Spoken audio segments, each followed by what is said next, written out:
जी नमस्कार। ये course launch का सेशन है। मनु एकेडमी में आप सभी का स्वागत है।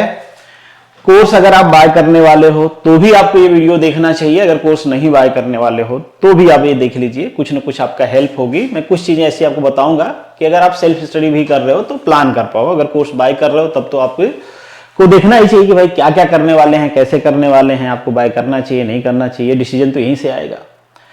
और बाकी मैं तो यही कहूंगा भाई बाय करो, क्योंकि इस टाइप के जो कोर्स होते हैं लॉन्च करने में एक फियर भी होता है कि कहीं हम ब्रेक इवन पॉइंट जो होता है कि नो प्रॉफिट नो लॉस वाली जो केस है, इस प्राइस पे लॉन्च कर रहे हैं तो इतने स्टूडेंट तो चाहिए ही सस्टेन करने के लिए। अगर नहीं है तो फिर गड़बड़ हो जाता है, नुकसान होता है। और इतने बड़ी कंपनी है नहीं भैया कि किसी में नुकसान से लें, किसी में खूब कमा लें। तो खैर मैं तो यही कहूंगा बाय करिए। नहीं आपको बाय करना है, कोई इशू है तो सेल्फ स्टडी भी कर सकते हैं। उसमें भी हमारा कुछ कुछ जो कंट्रीब्यूशन रहेगा हम लोग देंगे, आप करते रहिए। बाकी रिव्यू चाहिए तो जिन लोगों ने पहले से बाय किया कोर्स उनसे आप ले सकते हो। कुछ डेमो वीडियोस आपको मतलब कुछ वीडियो ओपन मिल जाएंगे, वहां से आप देख सकते हो ताकि आप डिसाइड कर पाओ। खैर ये जो ऑफर है, क्या है, क्यों है, ये सब मैं लास्ट में आपको बता दूंगा। हड़बड़ी नहीं करनी है, एक बार देख लेना है, फिर आपकी मर्जी, आपका डिसीजन, आपकी जर्नी, आपका career, you are the owner, decide करिए। कुछ बातें हमने एडवर्टीजमेंट वाली वीडियो में किया हुआ है, वो यहाँ पे नहीं करूंगा। हमको पता है कि 300 का पेपर होता है, 100 मार्क्स का नॉन टेक्निकल होता है, पहले डिस्कशन किया हुआ है। 200 मार्क्स का टेक्निकल पोर्शन होता है, उसमें पॉसिबिलिटी है कि कुछ एक्ट्स भी आएंगे। ठीक है, जनरली 2019 के बाद जितने भी पेपर हुए हैं जीपीएससी सब में एक्ट जोड़ा है, तो इसमें भी पॉसिबिलिटी है कि जोड़ा जाएगा, वो बाद में देखेंगे। पर यहां पे आपका वो 200 मार्क्स का जो सिलेबस है वो कवर होगा। जो पॉइंट वाइज मैंने यहां पे मेंशन किया हुआ है, ये इंग्लिश मीडियम में आपका पेपर होगा, जिसमें बेसिक फिजिक्स, केमिस्ट्री, ये इंजीनियरिंग, ड्राइंग, डिजाइन, ग्राफ, ये सारी बातें हैं। फिर ये वाला जो पोर्शन है ना, ये जो रिसेंट आए हुआ सिलेबस है, जो अभी 2022 में हुआ था पेपर, जो क्लास 1 का था, इस वाले को इन्होंने क्या है एलिमेंट ऑफ मैकेनिकल इंजीनियरिंग में ऐड कर दिया है। पर क्लास 2 वाले जो सिलेबस अगर आप देखोगे तो अलग अलग मेंशन किया है, तो उससे घबराने वाली बात नहीं है। दोनों चीजें एक ही हैं, एक में कर देगा तो फिर ऑब्वियसली सिलेबस ऐड हो जाएगा, उसमें अलग रहेगा तो कोई बात नहीं। इलेक्ट्रिकल ऑटोमोबाइल का जो पोर्शन है, कहने का ऑटोमोबाइल है, मैंने कल भी आपको बताया था या इसे एडवर्टाइजमेंट वाली वीडियो में बताया था कि उसमें टोम का पोर्शन ज्यादा है और ऑटोमोबाइल का पोर्शन और डिटेल में दे रखा है। मतलब बाकी सब में आपको बेसिक बेसिक जानना है, पर ये वाला जो पोर्शन है ना, ये डिटेल में टॉपिक्स मेंशन किए गए हैं इंडिविजुअली ऑटोमोबाइल के और थियरी ऑफ मशीन्स के। फिर ये मेजरमेंट वाला पोर्शन है, ये कवर होगा आपका। ये सारे जो पोर्शन हैं ये आपके इस कोर्स में कवर होंगे। अब आपके मन में एक सवाल आ सकता है कि जो एक्ट नया ऐड होगा वो इसमें कवर होगा कि उसके लिए कोई सेपरेट पे करना पड़ेगा? तो जवाब ये है कि आपको कुछ सेपरेट पे नहीं करना पड़ेगा। अगर वो ऐड होता है तो उसको इसी कोर्स में कवर कर दिया जाएगा, उसके लिए आपसे कुछ एडिशनल चार्ज नहीं किया जाएगा। क्या पॉसिबिलिटी है, कौन कौन से एक्ट ऐड हो सकते हैं? तो ये वो वाले एक्ट्स हैं या रूल्स हैं जो 2022 क्लास 1 में ऐड हुए थे। मैंने कल भी कहा था, मतलब इससे पहले नोटिफिकेशन वाली वीडियो में कहा था कि जरूरी नहीं कि एज इट इज ऐसे ही ऐड हो जाए, हो सकता है इसमें से कुछ बदल जाए, हो सकता है इसमें से कुछ ऐड हो, कुछ नहीं हो सकता है इससे ज्यादा कुछ ऐड हो जाए। तो जो भी होगा वो हम करेंगे। पर ये वाला जो पोर्शन है ना, ये हम तब करेंगे जब सिलेबस आ जाएगा, ताकि हम कंफर्म हो जाएं कि ये चीजें हैं। क्योंकि ये तो बेसिक स्ट्रक्चर है, ये तो रहेगा ही रहेगा। ठीक है, हो सकता है उसमें से कुछ पॉइंट निकाल दें, कुछ ऐड कर दें, पर अल्टीमेटली क्योंकि ये इतना ब्रॉड सिलेबस है, ये सारी चीजें घुमा फिरा के रहती ही रहती हैं। ठीक है, तो ये रहेगा, ये हम शुरू कर देंगे, ये हम पढ़ना स्टार्ट कर देंगे। पर इसको तब पढ़ेंगे जब एडवर्टीजमेंट और सिलेबस आ जाएगा, ताकि हम डिसाइड कर पाए कि ये है या इनमें से क्या है क्या नहीं है, वो सारी चीजें। ठीक है, तो ये आपका 200 मार्क्स में कवर होने वाला है, जो कोर्स आप बाय करने वाले हो उसमें। ठीक है, टेंशन बिल्कुल नहीं लेना है। जो चीजें अगर सिलेबस में कुछ परिवर्तन होगा तो उसको हम वहां पे कंपनसेट करेंगे। और क्या करने वाले हैं हम लोग, मेरा फोकस ये रहेगा, और क्यों रहेगा मैं आगे आपको बताऊंगा। मेरा फोकस ये रहेगा, या आपका भी फोकस होना चाहिए, अगर आप सेल्फ स्टडी कर रहे हो तो आपके पास क्लास 1 का, क्लास 2 का प्रीवियस ईयर और कुछ और जीपीएससी के ऐसे एग्जाम्स होते हैं जहां पे mechanical, electrical common as a subject या एज ए बेसिक साइंस पूछा जाता है। वो सारे पेपर उसके जो प्रीवियस ईयर हैं, मतलब इस तरीके से एमसीक्यूज आपको सॉल्व कर लेना। अगर ये एमसीक्यूज आप सॉल्व कर लोगे प्रीवियस ईयर का, तो आपके पास हो जाएगा कुछ 600 से लेके 1000 तक के क्वेश्चन, मतलब 700 से लेके कुछ 700 से लेके 1000 MCQs आप सॉल्व कर लोगे। मैंने हर बार बताया है, अगर आप खुद से कर रहे हो तो कर सकते हो, मैं तो कराऊंगा ही कराऊंगा, पर हाँ ये भी एडवर्टीजमेंट के बाद कराया जाएगा। पहले हम थ्योरी और एमसीक्यू पॉइंट वाइज या जो सब्जेक्ट वाइज है वो पढ़ेंगे, ठीक है। ये हम बाद में करेंगे, पर कैसे करेंगे वो मैं आपको बता रहा हूं। जितने भी पेपर हैं वो गुजरात के हों, जिनसे जनरल मैकेनिकल, जनरल इलेक्ट्रिकल के क्वेश्चन पूछे गए हैं, कंप्यूटर के क्वेश्चन पूछे गए हैं, एंटरप्रेन्योरशिप के क्वेश्चन पूछे गए हैं, वो सारे एमसीक्यूज हम करेंगे। कुछ दूसरे स्टेट्स के भी मैंने पेपर देखे हैं, कई सारे स्टेट्स में ये इसी फॉर्मेट में होता है। कुछ कुछ सब्जेक्ट होते हैं, कुछ नहीं होते हैं, वहां से एमसीक्यू लेके आया जाएगा। कुछ स्टेट में ये ना इंडिविजुअली होता है, ब्रांच वाइज होता है, मैकेनिकल का अलग, सिविल का अलग। और अनफॉर्चुनेटली यहाँ पे सिविल वालों का कोई सब्जेक्ट नहीं है, कुछ मैकेनिकल के कॉमन सब्जेक्ट्स को छोड़ दें तो, ठीक है। स्पेशली सिविल का कोई सब्जेक्ट नहीं है, मैकेनिकल का वेटेज ज्यादा है। मैंने कल भी आप लोगों को बताया था, आज फिर से आप देख पाओगे।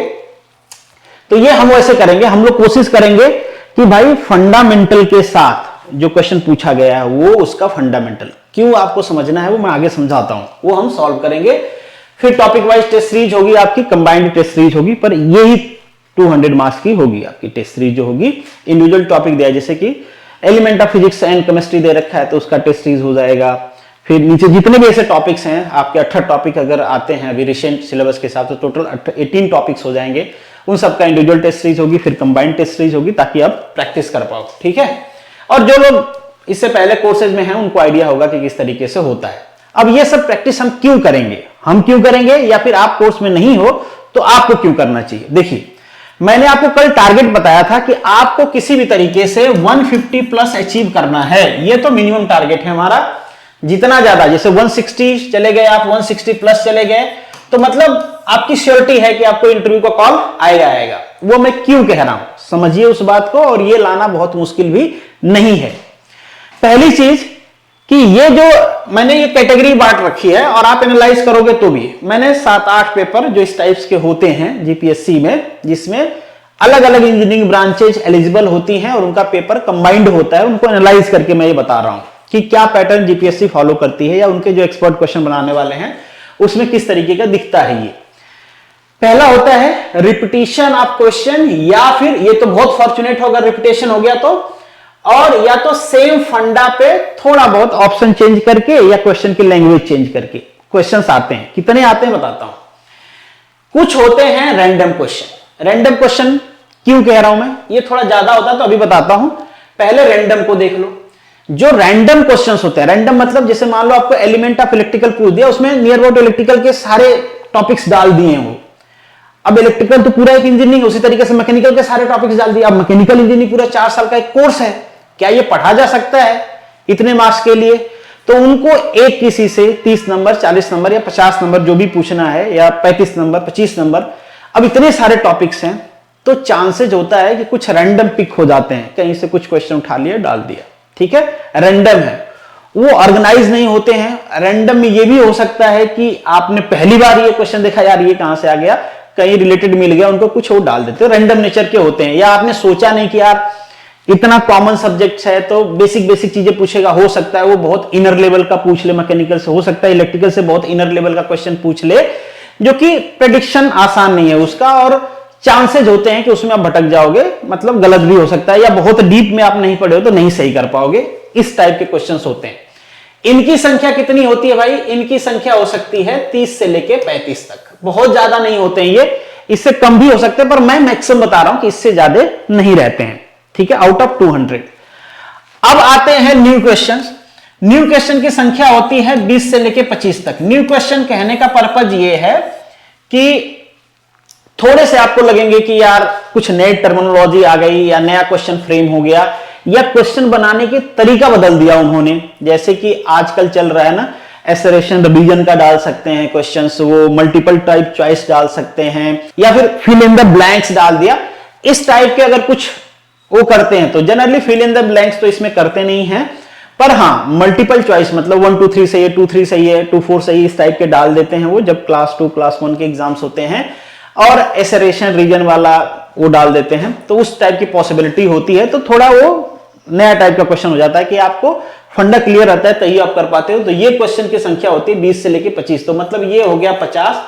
मैक्सिमम कितना? मिनिमम 50 हो गया, मैक्सिमम कितना हो गया, ये आपका 60 हो गया। तो 50 से लेके 60 क्वेश्चंस ऐसे होते हैं जिनमें थोड़ा रैंडमनेस रहता है, पर इतना रैंडमनेस नहीं रहता है कि आपने अगर इसको ढंग से किया है तो ये नहीं कर पाओगे। इनमें से काफी क्वेश्चन, मतलब 20 से 30 क्वेश्चन आप कर सकते हो, वो भी नया नेचर का रहेगा, पर फंडा अगर आपका क्लियर है तो आप कर सकते हो। बाकी जो बचा क्वेश्चन, यहां पे जो बाकी बचा 140 से लेके 150 क्वेश्चंस, ये जनरली जो आपके प्रीवियस ईयर के क्वेश्चंस हैं वहां से या तो रिपीटेड रहेगा या तो सेम फंडामेंटल से रहेगा। जैसे एक एग्जांपल लेता हूं मैं, जैसे मान लीजिए रेजिस्टेंस के बारे में आप क्वेश्चन पढ़ा है कि पिछली बार ये रेजिस्टेंस से क्वेश्चन पूछा गया था। अब केवल रेजिस्टेंस पे जो क्वेश्चन पूछा गया है उसको सॉल्व करके आगे नहीं बढ़ना है, आपको रेजिस्टेंस पढ़ लेना है, रेजिस्टिविटी पढ़ लेना है, रेजिस्टिविटी को कौन कौन से पैरामीटर इफेक्ट करते हैं वो पढ़ लेना है, फिर पैरेलल रेजिस्टेंस, जो कॉम्बिनेशन ऑफ रेजिस्टेंस है, पैरेलल सीरीज का पढ़ लेना है।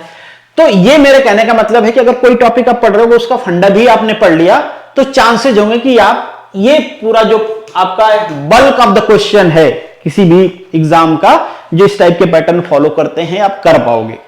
तो सबसे पहले आपको क्या करना है, अगर आप खुद से कर रहे हो तो हम तो कराएंगे ही, हम तो बेसिक्स भी कराएंगे, ठीक है, तो आपको ये कर लेना है और हम तो डिटेल में करवाएंगे आपको बाद में, ठीक है। अब इनमें से जो इनमें दो फैक्शन होता है, एक होता है कि उसी फंडा पे पूछा गया है, एक होता है कि रिपीट होने की भी पॉसिबिलिटी ठीक ठाक होती है। यहां पे 60 से लेके 80 क्वेश्चंस अगर आप 700-800 एमसीक्यू सॉल्व कर लेते हो तो इवन 100 क्वेश्चन या उससे भी ज्यादा पॉसिबिलिटी है रिपीट हो जाते हैं कई बार, ठीक है।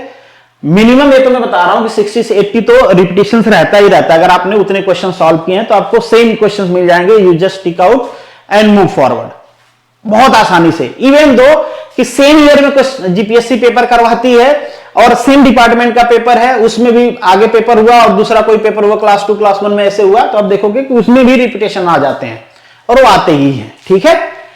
क्योंकि जो एक्सपर्ट हैं वो भी भाई स्वर्ग से उतर के थोड़ो आए हैं, वो भी बनाते हैं, वो भी क्वेश्चन ढूंढते हैं, बनाते हैं, ठीक है। नया क्वेश्चन फ्रेम करने की मैंने कई बार बातें कही, नया क्वेश्चन फ्रेम करने की जहमत कौन उठाता है, कई सारी चीजें उसमें आ जाती है, कोई करना नहीं चाहता कि भाई क्वेश्चन करो फिर आंसर करो फिर देखो कहीं पे वो क्लेम ना हो पाए, ये सब झंझट कोई नहीं पालता है, ठीक है। तो ये फंडा है, हम इस तरीके से ये सारी चीजें दिमाग में रख के आपको क्वेश्चन कराया जाएगा। जो मैंने इससे पहले टॉपिक बताए हैं सारे टॉपिक एचडी डिटेल में नहीं कराएंगे, वो टॉपिक जहां से क्वेश्चन बनते हैं उनको थोड़ा डिटेल में पढ़ेंगे, जहां टॉपिक मेंशन पर क्वेश्चन कम पूछे गए या नहीं पूछे गए हैं उनको थोड़ा शॉर्ट में करेंगे, ठीक है। ये स्ट्रेटेजी होगी। बाद में आप ऐसे नहीं सर ऐसे कर दिया वैसे कर दिया, इसीलिए कह रहा था पूरा वीडियो देखिए कि हमारा प्लान क्या, हम उसी तरीके से मूव करने वाले हैं। अगर आपको प्लान और कोर्स और डेमो और रिव्यू ठीक लगता है तो आप बाय करिए, अदरवाइज आप अपना रास्ता खुद भी बना सकते हो, कोई प्रॉब्लम वाली बात नहीं है। तो ये चीजें हो गई, अब इस तरीके से हम मूव करने वाले हैं। अब आपके मन में एक सवाल आएगा, अगर यहां तक आपने देख ही लिया है तो आप पूछोगे कि भाई पैसे कितना लोगे इसका, ये तो बता दो, क्योंकि वो भी तो इंपॉर्टेंट है, कितना पैसा आपको पे करना पड़ेगा पढ़ाने के लिए। तो जो हमारी कोर्स फी है, आपको मतलब कोर्स बाय करने के लिए आपको मनु एकेडमी ऐप सर्च कर लेना है, डाउनलोड कर लेना है ऐप को, और वहां पे आपको आचार्य बैच नाम से कोर्स मिल जाएगा, ठीक है। अभी उसकी जो प्राइस है वो है 4000 रुपीज। कितनी है? 4000 रुपीज है। पर हां, जो लोग बाय करेंगे कल 10 AM तक, मतलब आज और कल 10 AM वीडियो पब्लिश होने के बाद और कल 10 AM तक, उनको देना होगा 25 और कुछ इंटरनेट हैंडलिंग चार्ज होगा वो इसमें ऐड होगा, मतलब उनको 1500 का डिस्काउंट रहेगा। ये क्यों मैं रखता हूं, हमेशा जितना भी मेरा कोर्स आप देखोगे मैं इसी तरीके से रखता हूं। ये उन बच्चों के लिए होता है, अब अभी इतने टाइम में कौन बाय करेगा, वही जो रेगुलरली फॉलो करता होगा, जिसको फेथ होगा हमारे अंदर, जो हमारे ऊपर भरोसा करता होगा। तो अगर आप हमारे ऊपर भरोसा करते हो, फेथ करते हो, तो उस ट्रस्ट का हमें भी रिस्पेक्ट करना होता है। इसलिए मेरे किसी भी कोर्स में जो मैक्सिमम डिस्काउंट होता है वो तभी होता है जब वो लॉन्च होता है और उसका कुछ टाइम लिमिट होती है। जैसे मैंने इसका टाइम लिमिट बताया कि आज ये कोर्स लॉन्च हो रहा है, that is the 5th of Feb, तो 6th of Feb 10 AM तक आपको ये डिस्काउंट मिलेगा। अगर आप बाय करते हो तो बाय कर सकते हो। आपसे एक रिक्वेस्ट और है कि बाद में फिर से आप ना कहें कि सर ये कर दीजिए, प्राइस घटा दीजिए, वो घटा दीजिए, फिर प्राइस बढ़ेगा कैसे वो भी बता देता हूं। एक चीज और बताना चाहूंगा कि कुछ सब्जेक्ट ऐसे हैं, जैसे कि आपका ड्राइंग वाला पोर्शन है, वो मैंने आपके ड्रोना बैच में कवर किया हो, जो मैकेनिकल के बच्चे होंगे वो जानते होंगे। तो एज इट इज वो यहां से यहां पे आएगा, क्योंकि वो साफ साफ मेंशन किया गया है। उसी तरीके से ऑटोमोबाइल वाला पोर्शन डिटेल मेंशन किया गया है, वो यहां से आएगा। तब ड्रोना वाले कहेंगे कि वही चीज है। तो ड्रोना वाले जो बच्चे हैं अगर वो लेना चाहते हैं ये कोर्स, तो उनको इसके बाद एडिशनल 500 का डिस्काउंट और मिल जाएगा। अगर आपको लेना है तो मुझे मैसेज करना, आपको कूपन मिल जाएगा। इसके बाद 500 का डिस्काउंट आपको मिल जाएगा। तो आपको अभी अगर बाय करते हो आप, तो आपको ये कोर्स पड़ेगा 2000 में, ठीक है, ड्रोना वालों बच्चों को। बाकी सबको ये इतना पड़ेगा। फिर मैं बोला 10 AM के बाद इसमें 500 रुपीज ऐड हो जाएगा। ये कोर्स हो जाएगा 3000 रुपीज का, ठीक है।